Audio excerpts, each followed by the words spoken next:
What is up, gamer and gamerettes? Welcome back to another video. So I get asked this probably the most on YouTube, and I don't even really do a lot of things on YouTube, but this is probably my most requested thing. So I decided, why not just take all your questions and put it into a video. So today I'm going to be answering the question on how to use OBS, how to set it up properly, especially if you're a beginner and you've never, I don't know, I'm doing that with my hand, but especially if you're a beginner and you've never really used OBS and you're trying to get into streaming. I'm going to try to basically explain to you the basics on what certain things do, and if you have what type of streaming encoder you should use, and what bitrate does, and blah blah blah. Just the basic stuff that I learned over the past few years of streaming, and just simple stuff just so you guys can get into streaming and you guys can learn how to use OBS for yourself. So this is gonna be kind of a tutorial video. So yeah, just follow along if you guys want, or just watch the video because you want to make your boy famous on YouTube, the usual. And yeah, hope you guys enjoy. Hopefully this is kind of helpful. I'm gonna try my best to fully explain everything. And also, yes, I do have a Karen haircut a little bit. It's just really short on the side, so if you guys talk about it, I'm gonna ban you. I'm kidding. Let's get right into the video. I don't want to make the intro too long like I always do every single video, even though I end up talking about absolutely nothing in the video. So yeah, hope you guys enjoy, and hopefully this is actually somewhat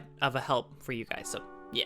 So first of all, this is my intermission screen. I just thought I'd show you guys it because it looks pretty cool. So this is, if you guys want to make intermission screen, it's super simple. You can go into Google intermission screen. You can make your own. I just made this in Photoshop in 10 minutes. Just put my YouTube, put my Twitch, put my name down there so you guys know who I am. Put intermission time, boys. I wanted to put something else next to intermission so it's not just a copy and paste from YouTube. And I also put my desktop there. It's pretty easy. You just go add display capture and then you put your desktop there. Just kind of make it interesting. I typically use this when I'm starting up my stream and kind of what's up guys, welcome to the stream, as I'm getting my game ready, and kind of talk to chat and stuff like that. So you don't need an intermission screen, but it kind of is really useful, especially if you're switching games and stuff. You don't want to just sit there in the small little corner. It's kind of nice to focus on your face kind of thing. Again, this is not needed, but if you guys want to make your stream look a little bit more professional and a little bit more engaging, this is probably a good idea. Even something really simple, you can just put your camera there and put your nothing. You can just literally put your camera there, or you can just go to this and just have your camera here. You don't need a full-on intermission screen, but I personally think it makes your stream look a lot better. Also, face cams make your stream look a lot better. So if you're ugly, then well, get unugly, kid. So this is my main scene. This is my streamer setup. This is what you'll see when I actually do my streams. This is where my camera is, around, oh my god, where are my hands? This is so trippy, dude. This is where my camera is. I'm gonna bring you over what my OBS, so I have it set to for Twitch streaming. So OBS has a new update, which is pretty cool, where you can actually change all your stream information here. You got your chat up here, and you got your different scenes over here. So it's actually pretty cool how they added it. You got your different scene transition, so you can transition. So you got cool stuff like that. You can change it in between. That one doesn't really matter. I mean, I kind of use the basic ones. You can get plugins and stuff, but that's too complicated and I'm too lazy to do it, to be honest, and nobody really cares about the transitions. But if you really want to go all the way, I'm pretty sure there's other tutorials that you can Google on YouTube and stuff like that. So if you're noticing your mic isn't in here, it's how you notice how this one is this is my microphone. The reason is, I don't know if they did it if it was always like this, because I think it wasn't like this, but you actually have to add an audio capture and then you got to put your microphone. It wasn't always like this. So if you're wondering why isn't my mic up here, you have to add it into audio input capture. I know it sounds stupid, but actually at the beginning, when I started out, I was why isn't my mic going through? And I realized you actually have to add an entire thingy to add your mic into it.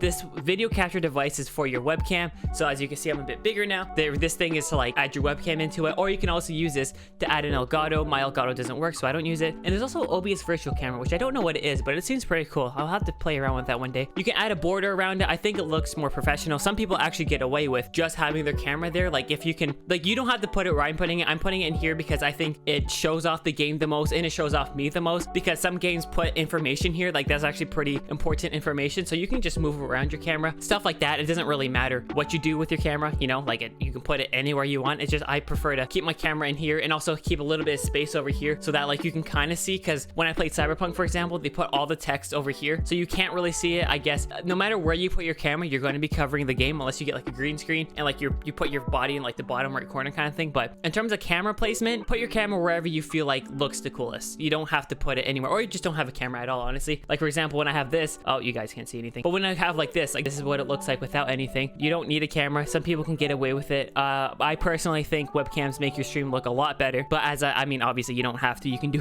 literally anything you want, which is so great about OBS. You can do anything you want. I'm gonna bring my face back on because it's my video. So yeah, that is just the basics on scenes. If you guys want, you can add a bunch of different scenes, but remember this, the more scenes you have, the more slower it'll like make your computer basically. So the more scenes and the more like things you have, so you might want to clean up these. Like everything has its own purpose. The media source is the border, so if I like hide it, like it hides the border. Like each thing has its own purpose. You try not to have too many extras because that's just extra like CPU usage and extra GPU usage that is wasted for like no reason. That's impacting your game when it could just be, you know, you're literally just wasting performance when you could be not wasting it. You know what I mean? So just try to clean it up a bit. Try not to add too many unnecessary ones. Like don't just add a bunch, like 8 display captures when you're only using one. Like, you know what I mean? So just try to clean it up a little bit and don't like add way too much extra crap that is just gonna slow down your computer and make your stream like laggy, and especially encoding overloaded, which I'll get into in a little bit. But you know, that's just like the basic rule of thumb, I guess, even though thumbs really do look weird. What the hell, bro? Onto the settings, which I guess is the more important part, as you guys can see it. I'm assuming you guys can see it. For stream, I stream onto Twitch. Well, I normally stream onto YouTube, but I'm trying to stream onto Twitch now, and it's actually pretty cool because you just click Twitch and you just connect your account, and then you have like all this information. You got your chat up here. You honestly don't even need to have the web browser open, which is kind of crazy to think that everything is done in OBS and it's not even like laggy either. So I think that's a great thing about OBS, that you can add everything into OBS and then, you know, just like watch it in OBS. I think it's pretty cool. I think it's pretty cool. For output, so for my streaming, I use a 4000 bit rate.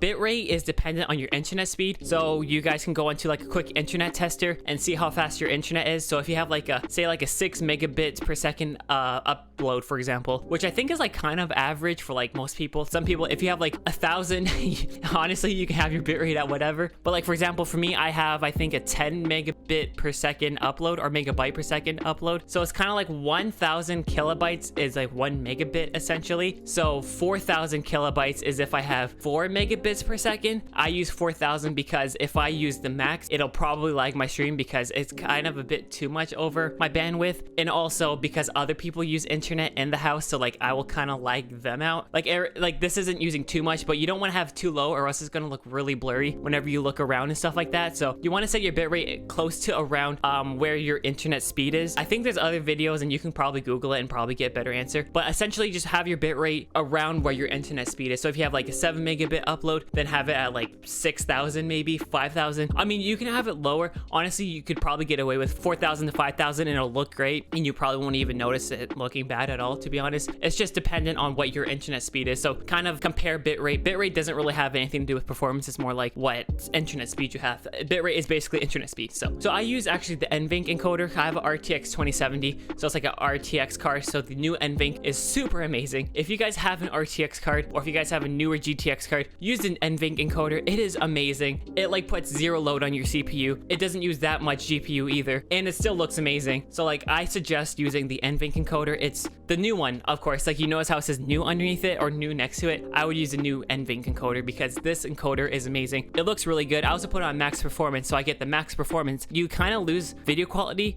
but let's be honest, you don't really notice it, especially if you're streaming. The stream kind of like compresses it anyway, so most of the time you don't really even notice it. So I suggest using max performance depending on your GPU. If you have like a 3090, I would just use max quality. There's different ones. You got low performance, low latency, stuff like that, but I prefer to use max performance because I'm trying to get the maximum performance in my games, and like I don't care too much about the way it looks, but it still looks pretty decent. So like, you know, I'm kind of okay with that. It's just depending on what GPU and what CPU you have. Also, I don't really recommend using the CPU encoder, which is X264, because unless you have like a 12 core or like 16 core, and even then, or even like an 8 core and stuff like that, even then it's still really laggy and it's really hard to like get a smooth stream. Most of the time it lags like hell. So like I suggest using GPU streaming. Most of the time it's a lot better than CPU streaming, and I think you lose a lot less in terms of CPU compared to GPU. Like I have a 6 core CPU, and when I stream with my CPU, it uses like 30% CPU, which lags OBS, which lags the game. It lags my entire computer. So GPU streaming, in my opinion, is better. That's what I prefer to use. And I think if you have, especially if you have an RTX card, use a new NVENC. Don't use CPU streaming. But if you have like a 16 core processor or like a 12 core processor, you could probably get away with CPU streaming, and it might be even better in some cases. Just play around with it. I just prefer GPU streaming instead of CPU streaming.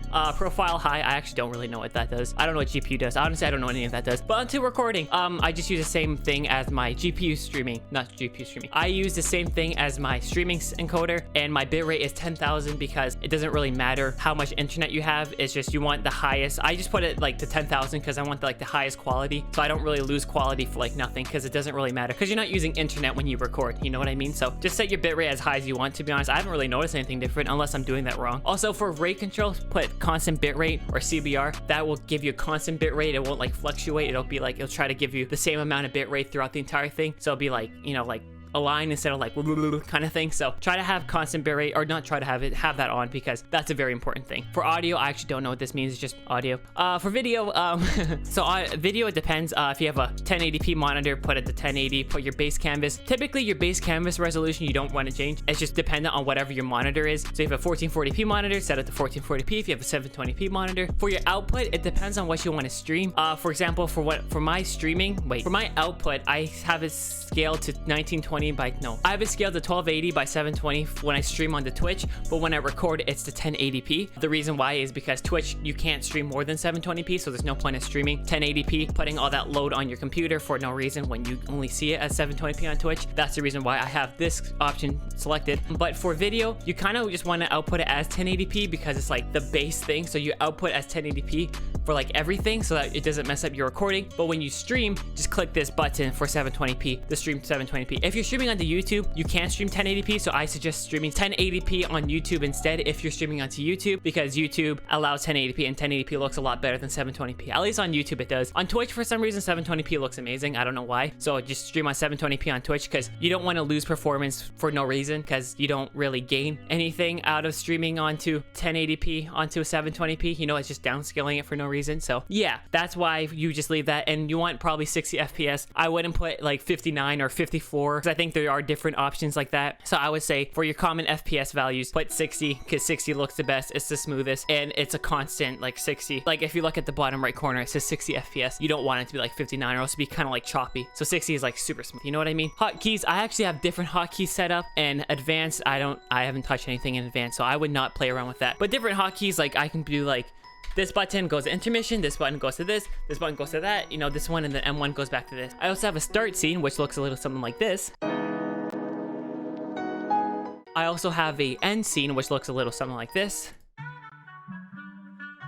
And to be honest, you don't need either of these. Like, they're kind of just like cool things. The start scene I don't even really use some of the time, because I just start off straight onto my intermission screen. But the start scene is kind of good to like, you kind of play it for like a minute or 2 minutes even, just to kind of get your stream like set up, get people rolling in, because it's not like you're gonna click start streaming and instantly there's gonna be like 30 million people there. It's kind of like people start coming, and then, you know what I mean? Like kind of like builds up, and then when you start talking, you're not like, hey, what's up guys, to 0 people. At least there's gonna be a few people here, you know what I mean? That's the way I've always done it. That's the reason why I have a start. And the end scene is kind of nice to be like, okay, bye guys, and you click end, and then as people are leaving, you can be like, all right, bye guys. You can kind of type, say goodbye to them, or you can just straight up click stop streaming. But I prefer to have the end stream kind of like fade out. Think of it like a dip to black, where it's like you fade in and then you fade out kind of thing. So it's kind of like a nice like transition to starting the stream and a transition to ending the stream. That's the reason why I use it. And yeah, honestly, that's about it. OBS is very simple. This was like kind of like my basic. I didn't want to go too advanced, because to be honest, even after using it for like 3 years, there's still a lot that I even learned. I just watched a video and I learned like 5 new things, but I did, that's like an advanced OBS tutorial thing. So if you guys want an advanced tutorial, let me know. I could try to make one. I could try to learn a lot more and kind of like share it to you guys. And yeah, hopefully this was some help to you. Hopefully, even if you do use OBS, hopefully you learned something new, some like kind of tips and tricks. Hopefully, you know, I did,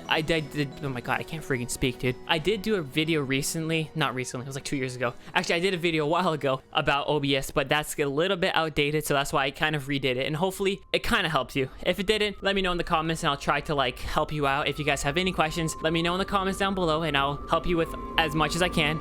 But yeah, hopefully this was some kind of help. Hope you guys enjoyed, and I'll check you guys in the next one. Peace, dudes.